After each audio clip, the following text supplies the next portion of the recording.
Bonjour à tous. Bon, je suis de retour pour parler de ce qui risquerait de se passer sur le pays. Donc forcément, vu qu'il n'y avait rien ces dernières semaines, je n'ai pas fait de point météo, mais c'est à partir de maintenant que les choses vont changer, car notre pays va de nouveau être influencé. C'est pour ça qu'on va mettre les points sur les i pour pouvoir voir de ce que notre pays va subir la semaine prochaine. Il y a des choses à dire et GFS est en train de nous faire encore rêver. Enfin, pas sur Kiosk, mais sur une tempête historique. Mais on va pas parler de tempête tout de suite car l'échéance est trop lointaine. On est uniquement que mardi. Normalement, la tempête devrait arriver le mercredi, jeudi prochain. Mais il faudra voir l'échéance et je pense que ça ne sera pas réellement très fiable sur les mêmes isobars. Donc c'est pour ça on va parler aussi de cette descente polaire qui va nous concerner, qui va nous influencer. Car oui, il y a eu de l'anticyclone, à part le brouillard et l'humidité, c'était tout ce qu'il y avait sur notre pays, hein. Il y avait très très peu de soleil sur les journées, bref, c'était un peu chiant, c'était triste, on va dire.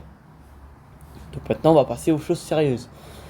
Donc forcément, ici, nous avons eu cet anticyclone qui est actuellement sur l'océan Atlantique. Et on a maintenant cette goutte froide. Il y a plu un petit peu, oui, pendant ces 2 semaines, il n'y avait pas plu. Il y a plu uniquement hier. Donc je me suis dit, bah tiens, il pleut comme par hasard. Les modèles l'avaient bel et bien annoncé.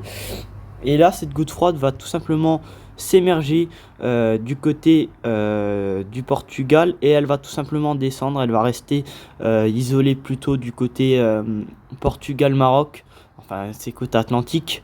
Et là, on voit les scénarios de la descente polaire qui vont commencer à s'acharner. Parce que c'est ce vaste système dépressionnaire qui va remonter. Alors là, de base, il est aux USA.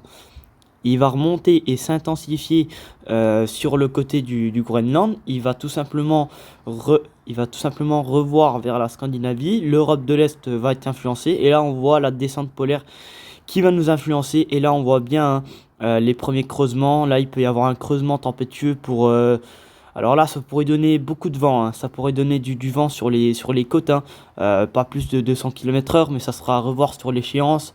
Car là, on a déjà la première. Mais ce n'est pas fini. Ce n'est pas fini parce que regardez ce qu'il y a à gauche sur les Açores. Et bien là, ce 995 qui est là, vous allez voir de ce qu'il va faire. Parce que ce 995, ça va être quelque chose. Et là, on voit que ce 995, bon, il y a Yota qui m'a envoyé un message. Là, ce 985, on le voit très très bien. Et qu'est-ce qu'il fait? Il s'intensifie et il touche. Et là, c'est très très rare, hein. C'est vraiment très très rare. Là, on est plus sur une tempête classique, on est sur une violente tempête, voire même une tempête historique.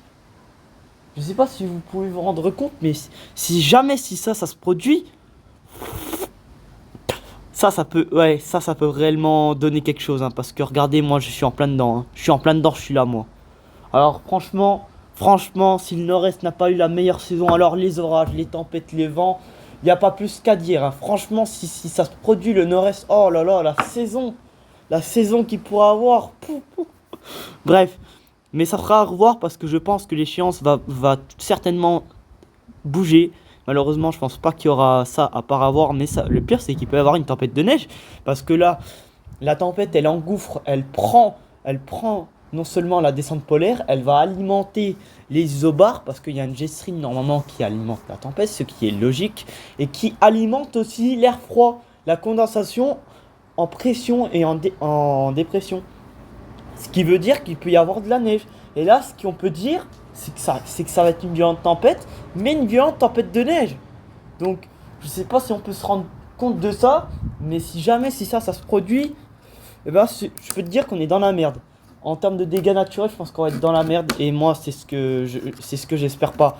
Mais si jamais si ça se produit, en plus c'est à 21h. Ça, ah mais non, non, non, en plus c'est bien plus tôt, hein. Ouais, en plus c'est bien plus tôt que prévu, hein. Parce que la tempête, elle arrive mercredi soir. Même pas. Ouais, mercredi. Ouais, même pas dans la nuit de jeudi, elle arrive. Ah là là là, regardez-moi ça. C'est une dinguerie. Regardez le jet. Il y a un jet là. Ah oui, regardez le jet. Regardez le jet. pas pour rien qu'il y a une grosse dépression qui se creuse. Le jet, vous avez pas vu comment il souffle? Il souffle à plus de 200. Bref, même pas, il souffle à 300, 340 même. Il y a un jet qui accompagne là. Et là, hop, ça... Ah ouais. Vraiment, à vraiment revoir. C'est vraiment à revoir la tempête, mais franchement, si ça se produit, on est dans la merde. On est dans la merde. Voilà. Déjà, on a les premières neiges qui vont tomber à 1000 mètres sur l'Auvergne-Rhône-Alpes. Ça pourrait aussi toucher les Vosges, les Alpes aussi, logique. Mais voilà, la neige, elle va pas arriver tout de suite. Là, on va plutôt avoir de la flotte. Voilà, il y a de la neige qui commence. Voilà, on voit là à droite, là, les traits. La neige, et là normalement il devrait y avoir de la neige mêlée. Voilà, ouais, il y a plutôt de la neige. Ouais, côté Jura, vous voyez sur les Vosges là, le petit trait qui est là, c'est que ça va commencer à neiger. Bref, ça va prendre, ça va prendre. Et là on a un premier épisode neigeux là sur les plaines. Alors ouais, regardez, c'est de la neige. Alors c'est pas, moi je dirais ça va être plutôt de la neige, soit de la neige mêlée, soit de la neige. Je pense que ça sera l'un des deux. Je pense que ça sera de la neige mêlée, mais à part si les flocons tiennent, c'est plutôt un miracle, on va dire. Et là, on voit la dépression. Ah oui, attendez. Ah oui, regardez jeudi. Regardez jeudi. Regardez jeudi. Regardez le bordel jeudi. Ouais. Il peut y avoir de la neige. C'est vraiment à revoir. Ah ouais, non, mais il a tout poussé. Il a tout repoussé. Mais on pourrait être sur une tempête de neige. Ça serait vraiment à revoir de très très près parce que là ça pourrait. Et là ça dure je sais pas combien de temps. Là il y a de la neige en pleine. Voilà. De la neige en pleine. Là ouais, ça se calme un peu. Là encore un. Ouais, bon. Après les deux non, dans 2 semaines on ne sait pas ce qu'il y aura. Mais pour le moment c'est que ça se confirme cette descente polaire. Ça se confirme. Donc entre guillemets le retour de l'hiver en force. Entre guillemets. Mais bon. Donc voilà toutes les situations à suivre de très très près parce que ça pourrait donner de belles choses. Mais là, par contre, la tempête, regardez les rafales. Vous n'êtes pas près des rafales. J'espère que vous n'allez pas faire un arrêt cardiaque parce que là, si vous voyez les rafales, juste les rafales que vous allez voir. Allez, déjà, on a la première. Déjà, la première, elle n'est pas inquiétante. Voilà, on a la première qui va toucher les côtes. On a un petit coup de vent là. Oh, peut-être du 80. Et là, regardez. Ah, la bête. Oh là là là là là. J'ai pas voulu la montrer en une échéance. Regardez. Oh là là. C'est un truc de fou. C'est un truc de fou, les gars. On dirait l'ouragan Kirk, mais en plus puissant. Kirk, il a été au sud. Normalement, il voyait un sacré truc. Hein. Il le voyait là. Il le voyait monter. Des 140, des 130. Remonter sur l'Asie centrale, remonter sur le nord-est. Là, on n'a pas la même synoptique, on n'a pas la même trajectoire. On a la tempête qui se creuse là. Ah, c'est vraiment un peu la même. Hein. Mais sauf que la tempête est plus grande. Elle va concerner le pays, la moitié du pays.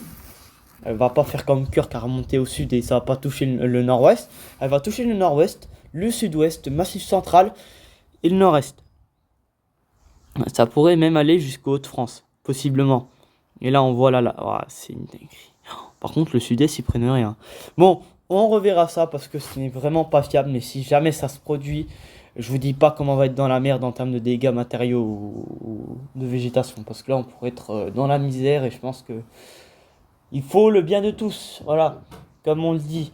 Mais bon, un événement climatique comme ça, c'est pas souvent que ça peut arriver sur les modèles. Et les modèles, on fait pareil avec l'ouragan Kirk. Mais moi, mon point de vue, c'est que j'ai peur que tout simplement les modèles la voient moins puissante et que ça fait comme Kirk.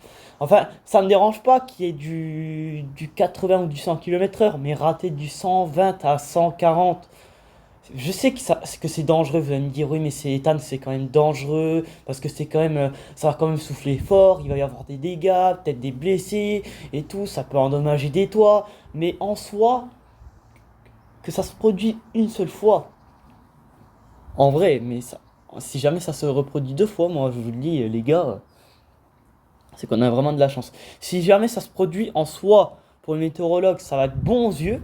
Parce que quand tu vas voir ce truc là, quand tu vas voir les rafales de vent souffler sur les arbres là, quand tu vas voir les rafales, tu vas kiffer, mais pour les citoyens ou les personnes qui n'aiment pas les événements climatiques et que ça ne fasse pas de dégâts, moi tout ce que j'espère c'est que ça ne fera pas de dégâts. Mais là j'ai bien peur que là, si jamais ça se produit, je vous dis pas le nombre de dégâts qu'il y aura, les chutes d'arbres et les dégâts matériaux qu'il pourrait y avoir. Donc moi j'ai déjà installé mes décos, donc j'ai bien peur que mes décos, elles se font arracher. Elles se font arracher et je pense pas que ça risquerait de tenir tout ça. Donc c'est pour ça que je me méfierais, je prendrai en garde si jamais cet événement se produit ou pas.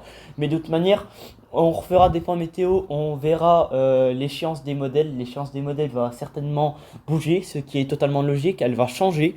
Donc voilà. Donc on reverra l'échéance des modèles et puis voilà. Donc je suis revenu car il y a des choses à dire et il faut remettre les points sur les i. Voilà. Donc n'hésitez pas à vous abonner et à liker cette vidéo si vous êtes nouveau sur ma chaîne. Je vais devoir vous en laisser là. C'était tout pour ce point météo. Merci encore et puis bye tout le monde. À la prochaine et on va suivre ça de très près.